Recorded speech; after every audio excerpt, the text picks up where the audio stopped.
Hemos estado en la serie titulada Diagnosis, ¿cómo está mi vida? Y hemos venido estudiando los mensajes de Jesús a las 7 iglesias de Asia Menor, como está allí en Apocalipsis capítulos 2 y 3.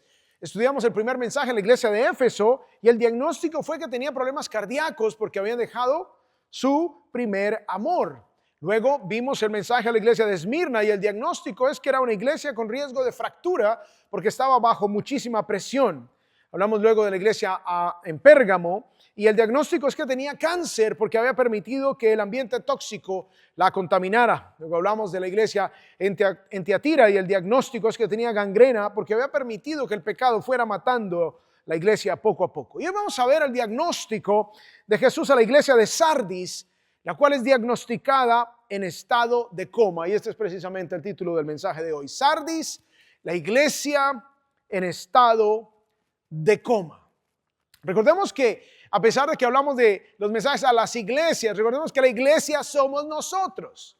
A veces pensamos, sí, eso es para otros, eso no me afecta a mí, eso es para otra gente. Pero en realidad estos mensajes son para nosotros, para que veamos cómo está nuestra vida, cuál es el diagnóstico y si vemos algunas de estas características para que tomemos la corrección inmediata y podamos salir adelante. En medicina, el coma viene del griego coma, así que la palabra es directamente del griego, y en griego coma significa sueño profundo. Así que es un estado severo de pérdida de conciencia que puede resultar de una gran variedad de condiciones, incluyendo intoxicaciones por drogas, alcohol, cualquier otro tóxico, también anomalías metabólicas o enfermedades del sistema nervioso central, también un traumatismo cráneoencefálico, un golpe fuertísimo nos puede dejar en coma, o convulsiones o hipoxia, falta de oxígeno en el cerebro. El coma puede durar varios días, varias semanas, y en algunos casos más severos puede durar más de 5 semanas y en algunos años.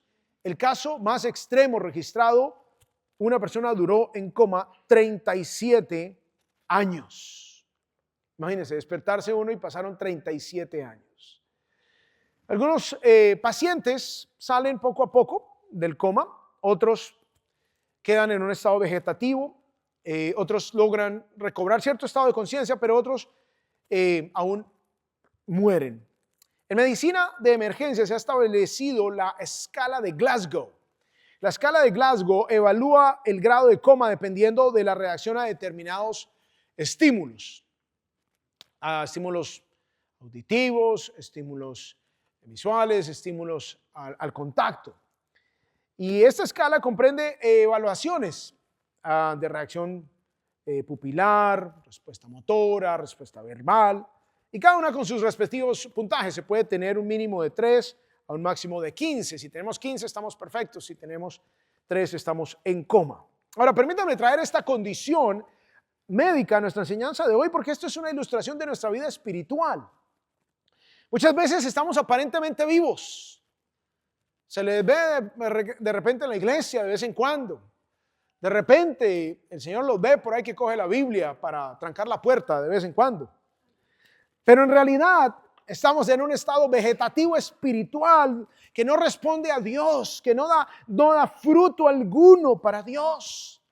Como que solo somos a veces cristianos de Semana Santa, o sea, solo vamos en Semana Santa, o cristianos de Navidad, solo vamos en Navidad, o cristianos de almuerzo, solo vamos cuando hay almuerzo en la iglesia. Y como que no hay esa vida espiritual, como que nuestra condición espiritual es de coma. La iglesia de Sardis tenía unas características muy interesantes que, según la escala de Cristo, no la escala de Glasgow, determinaba que la iglesia estaba en coma profundo. La idea principal que quiero compartir con ustedes hoy es la vitalidad espiritual de mi relación con Dios depende de mi diligencia en conocer y aplicar la Biblia. Se lo repito, la vitalidad espiritual de mi relación con Dios depende de mi diligencia. Tenemos que ser diligentes, debe haber trabajo de nuestra parte en conocer y aplicar la Biblia. Así que vamos a entrar en materia, vamos a analizar estos 6 versículos del capítulo 3 de Apocalipsis y vamos a ver algunos puntos que nos muestra el texto. Primero, Jesús diagnostica el coma espiritual. Y empieza allí el primer punto con la palabra clave como coma, a los que están tomando apuntes. El versículo 1 del capítulo 3 nos dice, escribe al ángel de la iglesia en Sardis. Sardis, como les he comentado, las 7 iglesias estaban en una ruta postal. Y venía Éfeso, Esmirna, luego venía Éfeso, Esmirna, Pérgamo, Tiatira, Sardis, Filadelfia, Laodicea. Entonces Sardis estaba en esa ruta postal por donde se distribuía el correo y estas cartas iban rotando hasta que eran leídas en todas estas iglesias y llega el momento de Sardis y esta ciudad estaba ubicada con una elevación de 450 metros sobre el valle, más o menos medio kilómetro. Era una ciudad muy difícil de acceder y en tiempos de guerra su ubicación geográfica era muy favorable, puesto que era casi impenetrable. O sea, se sentían muy seguros. Alrededor del año 1200 antes de Cristo, esta ciudad ganó prominencia como la capital del reino de Lidia. Y la industria ovejera, que tiene mucho que ver con lo que vamos a hablar aquí, la industria ovejera era su característica principal y muchos de sus habitantes se dedicaban a obtener lana y a tinturarla, así como a elaborar toda clase de prendas con ella. Sardis tuvo una historia muy ilustre bajo el legendario rey Creso, quien se hizo muy rico porque encontró oro allí en el río Pactolo y fue una ciudad muy próspera, teniendo también muy buenas ganancias económicas con el comercio. Se considera una de las ciudades más gloriosas de Asia. Sardis fue la primera ciudad en producir monedas de oro y plata, o sea, tenía una relevancia histórica tremenda. Sin embargo, para el primer siglo esta ciudad ya estaba en declive. Sus mejores años estaban en el pasado. La iglesia también había tenido un mejor pasado que su presente. Así que en lugar de avanzar, la iglesia vivía basada en sus glorias y en su reputación pasadas. La gente en Sardis tenía un interés especial en la muerte y la inmortalidad y mucho de su vida religiosa se enfocaba en el ciclo de la fertilidad y en regresar a la muerte. Así que este mensaje es para esta iglesia ubicada en esta ciudad con cierto sentido de autosuficiencia, cierto sentido de riqueza, cierto sentido de fortaleza, con un gran pasado, pero un presente muy deplorable. Se escribe al ángel y hemos hablado que cada vez que se menciona ángel también significa mensajero y se está enviando este mensaje al mensajero, al pastor, al encargado, al líder de la iglesia allí en Sardis. Y dice el versículo 3, continuamos leyendo. El que tiene los 7 espíritus de Dios y las 7 estrellas dice esto. Recordamos que una regla de sana interpretación bíblica es interpretar el texto a la luz de su contexto literario, a la luz de su contexto histórico y cultural. Literariamente, en el versículo 4 del capítulo 1, habíamos hablado que el número 7 habla de plenitud, de totalidad. Y en la simbología de Apocalipsis y de la palabra de Dios en general, se habla del 7 como sinónimo de plenitud. Así que cuando se habla de los 7 espíritus, se está hablando de la plenitud del Espíritu de Dios. Se habla también de las 7 estrellas y en el capítulo 1, versículo 20 hablamos que Jesús mismo dice que las 7 estrellas eran los 7 pastores de las 7 iglesias. O sea que lo que esta designación de el que tiene los 7 espíritus de Dios y las 7 estrellas dice esto, está hablando de que el que tiene la plenitud del espíritu y el que tiene la plenitud del control sobre los líderes espirituales dice esto. Está hablando de autoridad, está hablando de plenitud espiritual y está hablando de plenitud en cuanto a la autoridad. Entonces es Jesús el que se identifica como el que tiene el poder de Dios y también el control de Dios sobre las iglesias. Dice luego el versículo 1, la tercera parte, yo conozco tus obras. Jesús les dice, yo tengo autoridad, yo tengo todo conocimiento y yo conozco sus obras, que tienes nombre de que vives, pero estás muerto. O sea, Jesús los diagnostica con un coma espiritual. Tienes nombre de que vives, tienes pulso, pero no reaccionas. Tienes pulso, pero no vives. No se le dice nada bueno a esta iglesia al comienzo. No hay nada que exaltarle, no hay nada de qué felicitarle. Es más bien aquí un reproche. Tenía nombre de que vivía, pero estaba muerta. Era una congregación aparentemente viva, pero en su corazón estaba muerta, estaba separada de Dios. Algunas cosas nos pueden llevar a una aparente vitalidad espiritual, pero en realidad estamos en un letargo espiritual. Y ese es el reto del mensaje de hoy para nosotros. ¿Cómo está nuestra relación con Dios? ¿Estamos en la misma situación de Sardis? ¿Creemos que estamos vivos espiritualmente porque de vez en cuando hacemos alguna cosa religiosa? ¿O en realidad tenemos una vida espiritual dinámica con Dios? Las características de una persona en estado de coma viva pero sin vida son las características que tenía Sardis. Veamos algunas cosas. Por ejemplo, ¿qué podría ser una evidencia de que estamos en estado de coma espiritual? Adoramos en el pasado, por ejemplo. Esto significa que vivimos de victorias pasadas. Si lo único que tú tienes que contar acerca de tu relación con Dios es lo que tú hiciste en el pasado, estás en coma. Eso quiere decir que no estás haciendo nada en el presente. Si tus mejores días con Jesús fueron en el pasado, estás en coma, porque eso quiere decir que tuviste vida en algún momento. Eso quiere decir que tuviste pasión por Dios en algún momento, pero ahora ya no. Ahora estás en coma, ahí tirado, no haces nada, no eres útil para la obra de Dios, no tienes vitalidad espiritual. De repente vives en un ritualismo religioso y el ritualismo puede incluir venir a la iglesia, pero solo como un rito, no como una cita con tu Señor, con tu Salvador. No como un momento especial donde te sientas, donde vas a hacer ese espacio en tu agenda de la semana, en donde tú vas a disponer tu corazón y tu mente a escuchar lo que Dios tiene para ti. Estamos en coma espiritual cuando hay ausencia absoluta de vitalidad en el presente. O de repente, no solamente el adorar en el pasado, sino dar más importancia a la forma que al fondo. Cuando la manera en que se hacen las cosas se convierte en la prioridad sobre la motivación apropiada por la cual se hacen las cosas, nuestra relación con Dios se vuelve mecánica y se vuelve árida. Ten cuidado cuando te enfocas más en la forma que en el fondo. Ten cuidado cuando te molestan cosas de forma, porque eso es un indicativo que te estás volviendo legalista. Te estás volviendo como los fariseos, como que te molesta la forma en que se hacen las cosas. ¿Por qué ya ahora entramos por ahí y no por allá? Y te molesta. Ten cuidado. Evalúa tu corazón. ¿Por qué me toca sentarme aquí y no puedo sentarme allá? Yo quiero sentarme donde dice no se siente. ¿Por qué? De repente, nuestro énfasis en lo externo está reemplazando el énfasis interno en el corazón. O de repente, amamos más la tradición que a Cristo.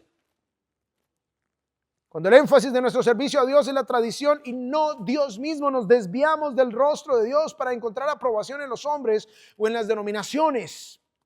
Cuando las tradiciones religiosas nos impiden tener vida llena de gozo y servicio al Señor, estamos en coma espiritual. A veces perdemos el fervor misionero y evangelístico. No le hablo a nadie de Cristo. No le hablo a nadie de Jesús. Nadie ni siquiera sabe que soy cristiano. Soy un cristiano secreto. Nadie tiene ni idea. Estás en coma espiritual. Estás en coma. Nos empezamos a morir en las bancas de la iglesia o en el sofá de la casa. Para los que están escuchando en internet y no vienen a la iglesia, ese eres tú. De repente, amamos más nuestras preferencias personales que a nuestros nietos. ¿A qué me refiero? Ay, no, esa canción no me gusta. Ay, eso para las nuevas generaciones no me gusta. Entonces amamos más nuestras preferencias personales que a nuestros nietos. No queremos alcanzar a las nuevas generaciones. Nos aferramos a la tradición nuestra. El estilo de música, los colores de las sillas, la manera en que se hacen las cosas, la forma y no el fondo. Por eso es que muchas iglesias están en coma. Ya no hay ni niños en algunas iglesias. Ya no hay jóvenes en algunas iglesias. No hay vida. Literal, no hay vida. Cuando se mueren los miembros, se muere la iglesia. Y esta era la situación de Sardis y ojalá no sea nuestra situación. Porque es por eso que nos vamos secando. Y de repente te das cuenta, wow, yo tengo todas las anteriores.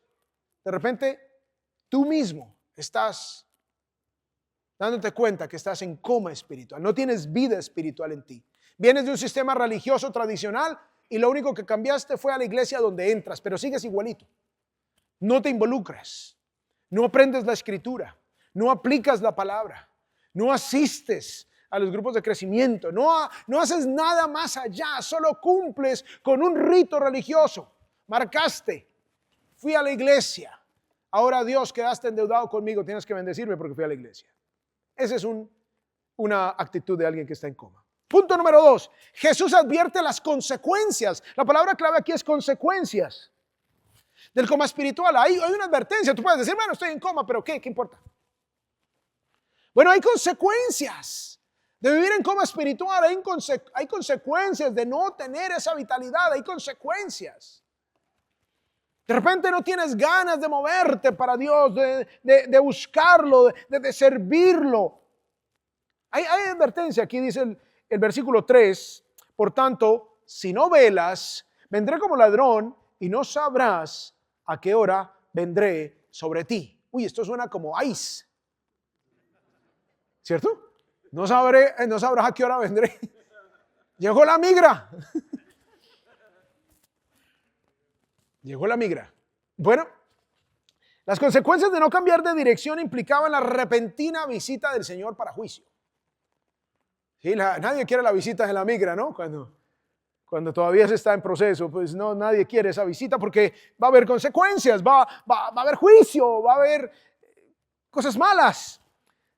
Así que la ciudad había sido derrotada 2 veces en su historia. Sardis tenía en su historia 2 grandes derrotas en el pasado, de manera sorpresiva. Así que cuando Jesús les habla de esto, les está recordando, les está diciendo, así como en el pasado ustedes han tenido 2 visitas sorpresivas, si ustedes permanecen en coma, yo mismo vendré como ladrón. El ladrón no avisa, ¿no? El ladrón no dice, ya voy para allá, tiene 10 minutos, vaya listándome las cosas, sino que llega sorpresivamente. Asimismo, el Señor visitaría de sorpresa a la iglesia para juicio, para disciplina. Y a veces Dios usa todas las cosas negativas a nuestro alrededor para despertarnos. El problema es si entendemos el mensaje. Ese es el problema. ¿Entendemos el mensaje? ¿Entendemos que esto que me está sucediendo es un campanazo que el Señor me está despertando? ¿O lo estoy viendo como, ay, qué casualidad, ay, qué cosa desagradable? Dios está usando esta situación difícil en tu vida para despertarte. Porque el estar en coma trae consecuencias. Punto número 3. Jesús da el tratamiento. Ok, ya vimos las malas noticias, ¿no? Jesús diagnostica con coma. Wow, estoy en coma. Me estoy dando cuenta que estoy en coma. Bueno, aquí Jesús nos da el tratamiento. ¿Qué debemos hacer si nos damos cuenta que estamos en un estado de coma espiritual? ¿Qué debemos hacer para salir de este coma? Primero, tenemos que despertar. Despertar. Reconocer el problema es el primer paso hacia la corrección. Y a pesar de que el Señor le está diciendo, tiene nombres que vives, pero estás como muerta, no todo estaba perdido. Dios da 5 cositas que la iglesia puede hacer para despertar. Perdón, 4 cositas. O para salir del coma. Y lo primero es despertar. Miren lo que dice el versículo 2. Ponte en vela. Ponte en vela. Hay algo interesante. El verbo griego es gregoreo. ¿De dónde viene el nombre? Gregorio. Exacto. Gregorio significa alerta. Gregorio, ¿hay alguno que se llama aquí Gregorio? San Gregorio, ¿no? Este verbo significa estar vigilante, estar atento, estar alerta, estar despierto, estar en guardia constante, estar atento. El verbo está en una forma temporal presente que indica una acción continua y constante. O sea, despiértate, mantente despierto. No permitas que el letargo te deje en coma. Y no es simplemente despertarme ahorita mientras el pastor me está hablando, sino constantemente estar atento, estar en vela. Entonces el Señor exhorta a los creyentes a ser gregorios, a ser personas que constantemente vigilan, personas que constantemente están atentos, personas que constantemente están alertas. Y es curioso porque se nos da el mandamiento. Tú despierta, tú estás atento. Esto implica literalmente estar constantemente en guardia. Cuando nos enfocamos demasiado en nosotros mismos, en satisfacer nuestros deseos, en otras cosas no espirituales, podemos caer en el error de no ser conscientes de nuestros propios pecados. Esta condición puede provocar la filtración de malos hábitos espirituales o adormecimiento en nuestra relación con Dios. El primer tratamiento para que el coma espiritual desaparezca es despertar. Y me toca a mí y escuchar el campanazo y decir, es hora de levantarme. ¿Cuánto nos pasa que escuchamos la alarma en la mañana y simplemente le damos un golpe para que nos suenen 15 minutos y a veces la apagamos? Y seguramente nos ha pasado alguna vez que nos despertamos alarmados porque ya estamos sumamente tarde para el trabajo o para lo que tenemos que hacer. Y es eso, Dios está permitiendo situaciones en nuestra vida para que despertemos, pero está en nosotros levantarnos. B, afirmar lo que queda. No solo debo despertar, sino también debo afirmar lo que queda. Segunda parte de Apocalipsis 3:2. Y afirma, dice aquí, afirma las cosas que quedan, que estaban a punto de morir. Aquí estamos hablando de una relación, amados. Es Jesús diciéndote, es Jesús hablándonos. La relación está en coma. Despierta. Afirma lo que queda. La nueva versión internacional dice, reaviva lo que aún es rescatable. Y esto tiene que ver con mi relación con Dios, pero mi relación con Dios se hace evidente a través de mi relación con los demás. ¿Cómo está tu matrimonio? ¿Cómo está tu relación con tus hijos? Afirma lo que queda, reaviva lo que aún es rescatable. La Reina Valera dice, afirma las otras cosas que están para morir. Cuidado porque lo poquito de vida que te queda está por morir, pero si tú lo afirmas, si tú te despiertas, si tú te despabilas, entonces vas a fortalecer, vas a reforzar, vas a establecer un fundamento sólido y vas a poner firmeza en lo que queda por morir. Aún no estás acabado y esa es la maravilla del mensaje. Y te da el tratamiento, despierta, afirma lo que queda. A pesar de que la iglesia es descrita como una congregación muerta, no todo estaba perdido. Había todavía un viso de esperanza. Y qué lindo es saber que con Dios siempre hay esperanza. De repente tú miras tu vida, tú miras tu matrimonio, tú miras tu familia y te das cuenta que pareciera que todo está muerto, pero hay ahí un viso de vida.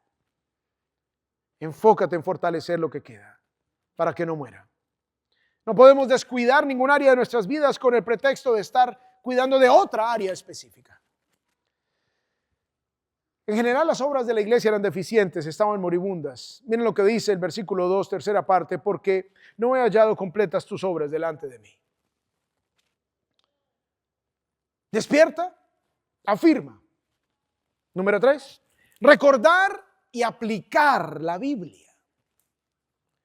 Recordar y aplicar la Biblia, pero ¿cómo recordar si no la estudiamos, si no la leemos, si no la memorizamos? No vas a recordar nada porque no sabes nada. Entonces toca leerla, toca buscar. Miren lo que dice el versículo 3 de Apocalipsis 3. Acuérdate, pues, de lo que has recibido y oído. ¿Qué se te dio? ¿Qué enseñanza se te trajo? Acuérdate de ella. Al legado apostólico del Evangelio. Acuérdate de las enseñanzas que has recibido. que son sanas, olvídate de las que no son sanas, pero recuerda las que son sanas. Por eso aquí lo que has recibido y oído ahí era una iglesia que seguramente había tenido buenos líderes. Lo que habías recibido, sano, enseñanzas que dan vida, enseñanzas de los apóstoles. Parece que se habían olvidado de las escrituras y se habían enfocado en otros mensajes ajenos a la Biblia. ¿Saben qué va a pasar en la semana? Si tú no comes, te vas a debilitar, te vas a enfermar y eventualmente te vas a morir. Eso mismo sucede espiritualmente. Si no nos alimentamos de la palabra de Dios, nos vamos a enfermar, nos vamos a debilitar y otras cosas van a empezar a tomar el control en nuestras vidas. La palabra de Dios sirve como esa brújula, como esa guía en nuestra mente, en nuestro corazón, y cada vez que nos acercamos, calibramos de nuevo esa brújula y entendemos hacia dónde está el norte, hacia dónde debemos ir. Si no estamos afilando, ajustando esa brújula, entonces nuestra mente, nuestro corazón va a empezar a coger hacia donde el mundo camina. Y así como dice el dicho, hacia dónde va la gente, hacia dónde va Vicente. Y como que empezamos a ir hacia allá, pero todo el mundo va para allá. Porque no hemos ajustado nuestra brújula día a día. No repasamos los fundamentos, no fortalecemos la palabra de Dios, y los animo a que lleguen a las 9:30 a los cursos de crecimiento espiritual. Luego dice acá, el versículo 3, guárdalo. No solamente acuérdate, sino guárdalo. Aquí guárdalo no es que lo pongas en un cajón. Guárdalo es un verbo que implica aplícalo, aplicar. No solo es recordar, sino aplicar la palabra de Dios. No solo escucharlas, no solo saberlas, sino ponerlas en práctica. Obviamente, cuando yo aplico la palabra de Dios, obra un cambio irrefutable, evidente en nuestra conducta, en nuestro testimonio, en nuestra toma de decisiones. Es precisamente esto lo que Dios desea obrar en nosotros, que seamos transformados. Y hay muchas ideas. Hay muchas ideas de, por ejemplo, lo que es el matrimonio. Hay muchas ideas, pero hay una sola verdad de cómo debe ser vivido el matrimonio. Entonces nos toca ajustar todas esas ideas que tenemos a la palabra de Dios. Hay muchas ideas de cómo hacer dinero, pero hay unos fundamentos de verdad sobre los cuales debemos basar nuestras prácticas para hacer dinero, porque si no, entonces nos vamos a desviar. Ahora, no solamente estoy hablando de cosas que son ilegales, sino que a veces pensamos que nuestra vida debe ser en función de hacer dinero.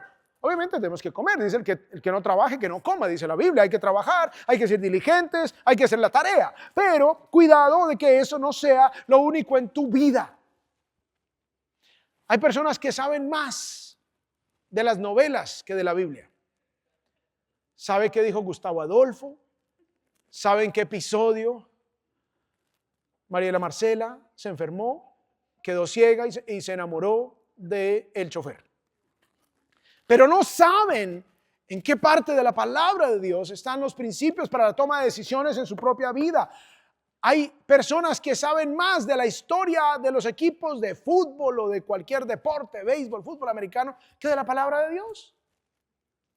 Ahora, no tiene nada de malo saber de otras áreas, pero si sabes más de otras áreas que de la palabra de Dios, estás en coma.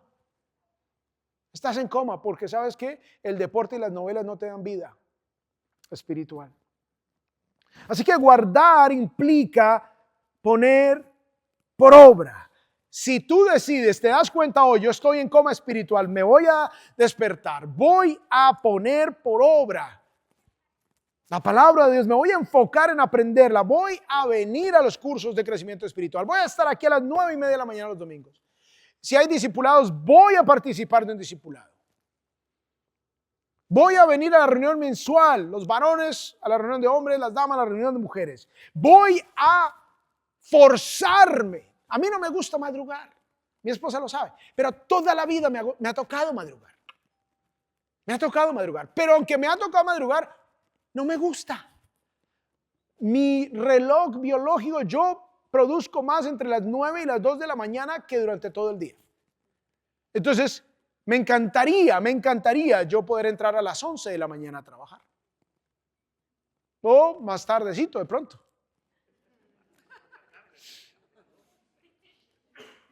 Y así como dice la canción, almorzar y no hago más nada. Pero cuando yo no pongo la alarma audible, sino la pongo para que me vibre el reloj, pero cuando me vibra a mí el reloj, me toca levantarme. Me toca hacerlo. Me toca pararme. Me toca hacer lo que tengo que hacer. Nadie lo va a hacer por mí. Y eso es lo mismo a nivel espiritual. Nadie lo va a hacer por ti. Solo tú mismo puedes tomar la decisión de pararte, de ir, de edificarte, de fortalecerte, de recibir lo que necesitas para poder tener vida. Recordemos la idea principal. La vitalidad espiritual de mi relación con Dios depende de mi diligencia en conocer y aplicar la Biblia. Así no te guste, debes hacerlo. Y les he compartido cómo a nuestras hijas a lo largo que iban creciendo, les dábamos siempre la libertad de expresar sus sentimientos y de expresar sus opiniones. Y cuando era la hora de comer, decía, a mí no me gusta eso. Ok, ya te escuché, ahora cómetelo. Pudiste expresar tu emoción, tu idea, tu opinión acerca del brócoli, ahora te lo comes. Porque es bueno para ti. Y lo mismo nos toca hacer a nosotros. Las cosas con Dios son curiosas porque entre más nos alejamos de Dios, menos queremos estar con Él. Pero entre más nos acercamos a Dios, más queremos estar con Él. Pero en las dos situaciones, la cosa depende de nosotros. Yo tengo que forzarme a venir a Dios. Pero cuando yo me forzo a venir a Dios, entonces empiezo a encontrar el deleite en venir a Dios. Pero cuando dejo que mi sentido de pereza simplemente tome control y me lleve a la deriva lejos de Dios, menos ganas voy a tener de venir a Dios. Así que en algún momento voy a tener que hacer un alto, despertarme y tomar una decisión diferente. Y último, el punto 3, cambiar de dirección. Así es que vamos a salir. Este es el tratamiento para salir del coma. Cambiar de dirección. Dice el versículo 3, última parte, y arrepiéntete. Arrepiéntete, cambia tu mente, cambia tu dirección, cambia hacia dónde vas, cambia tu percepción, cambia tu visión de las cosas.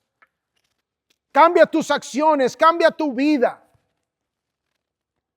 ¿Qué pasa cuando un hombre piensa un día que ahora es mujer? Empieza a actuar como mujer, empieza a vestirse como mujer, empieza a decirle a otros que ahora le digan con el pronombre de mujer, porque su mente determina su vida, sus acciones, sus palabras, su conducta. Entonces el arrepiéntete nos dice, cambia tu mentalidad de mortandad y de coma espiritual donde tú crees que estás bien pero estás muerto. Cambia tu mente, cambia tu dirección, reconoce que estás mal, reconoce que eres pecador, reconoce que necesitas a Cristo y corre a Jesús desesperadamente. Corre a Jesús con pasión. Disponte para forzarte, si es necesario, a hacer lo que es bueno. Arrepentirse es dejar de vivir una vida egocéntrica para empezar a vivir una vida cristocéntrica. Es dejar de vivir una vida para nosotros mismos y nuestros propios deseos para empezar a vivir una vida que agrade a Dios y cumpla sus deseos para nosotros. La iglesia en Sardis debía restaurar la palabra de Dios y el mensaje del evangelio al lugar de preeminencia y de autoridad sobre sus vidas. Y lo mismo nos toca a nosotros. De repente ha sido una filosofía, la sociedad, lo que me enseñaron en el pasado, mi manera de ver las cosas, el feminismo, el machismo, el marxismo, lo que sea que te contaminaron tu mente en la universidad. Cualquiera que sea la mentalidad, necesitamos todos hacer un alto y decir no más. Ahora voy a dedicarme a ver qué es lo que me enseña la palabra de Dios, a ver qué es lo que me dice la palabra de Dios. Y ahora voy a empezar a vivir así y voy a cambiar de dirección, a vivir en la dirección de Dios. Así me cueste, así me dé pereza, así no me guste. Voy a empezar a vivirlo. Y luego el punto 4 y último, el resultado es tener vida espiritual verdadera. Este es el resultado. Dice acá. Versículo 4. Pero tienes unos pocos en Sardis que no han manchado sus vestiduras. O sea, hubo unos que mantuvieron su relación cercana con Dios, hubo unos que mantuvieron su vida espiritual, hubo unos que no se mancharon, no dejaron que el pecado afectara sus vidas, sino que mantuvieron su vida limpia, íntegra, en santidad. Y dice, y andarán conmigo, esos que despertaron, esos que no dejaron que el coma los matara, andarán conmigo vestidos de blanco.